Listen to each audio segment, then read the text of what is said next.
గుమ్మడికాయ వడియాలు ఎలా పెట్టాలో ఇప్పుడు తెలుసుకుందాం, చూపిస్తాను మీకు. ముందుగా 3 కేజీల గుమ్మడికాయ అండి, కాయ ఇది.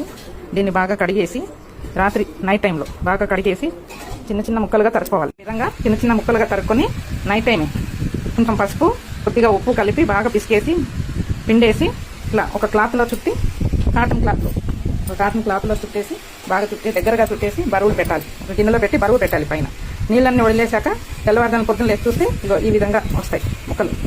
ఆ తర్వాత 3 కేజీల గుమ్మడికాయకి 3 పావుల మినపప్పు తీసుకున్నాను. అంటే కిలోకి పావు కిలో మినపప్పు, అట్లా 3 కిలోలు గుమ్మడికాయ కాబట్టి దానికి 3 పావుల మినపప్పు తీసుకుని రుబ్బి పెట్టుకున్నాను పొద్దున. ఇందులో రుబ్బేటప్పుడే కాస్త అల్లం పచ్చిమిరపకాయ కూడా వేసేసి ఉప్పు కూడా వేసేసి రుబ్బేసుకున్నాను. ఇప్పుడు ఈ 2 కలిపేసుకొని వడియాలుగా పెట్టుకోవాలి మనం. ఈ విధంగా ముక్కలన్నీ కలిపేసి ముక్కల నీరంతా పోవాలండి. బాగా గట్టిగా క్లాత్ చుట్టేసి పెట్టేసి బరువు పెట్టాలి. ఇట్లా పొడి పొడిగా వస్తుంది. తెల్లవారుజాము పొడి పొడిగా రావాలి ముక్కలు, నీరంతా తీసుకోవచ్చు. అప్పుడు ఈ ముక్కల్ని చిన్న మినప్పిండిలో కలిపేసుకోవాలి. ఇలా చక్కగా మొత్తం ముక్కలన్నీ కలిపి పిండిలో కలిపేసుకోవాలి. పెద్ద బేసిన్ తీసుకోండి, చక్కగా ఇట్లా వెడల్పాటి బేసిన్ ఇట్లా కలుపుకుంటే మొత్తం కలిపేలాగా కలుపుకోవాలి మనం.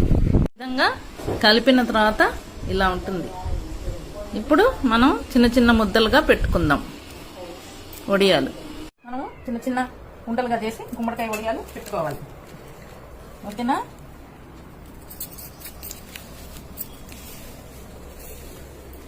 బాయ్.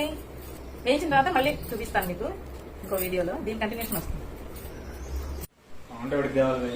కౌంట్ అయితే నాకు సంవత్సరానికి ఎన్ని కావాలో కౌంట్ వేసుకోవాలి.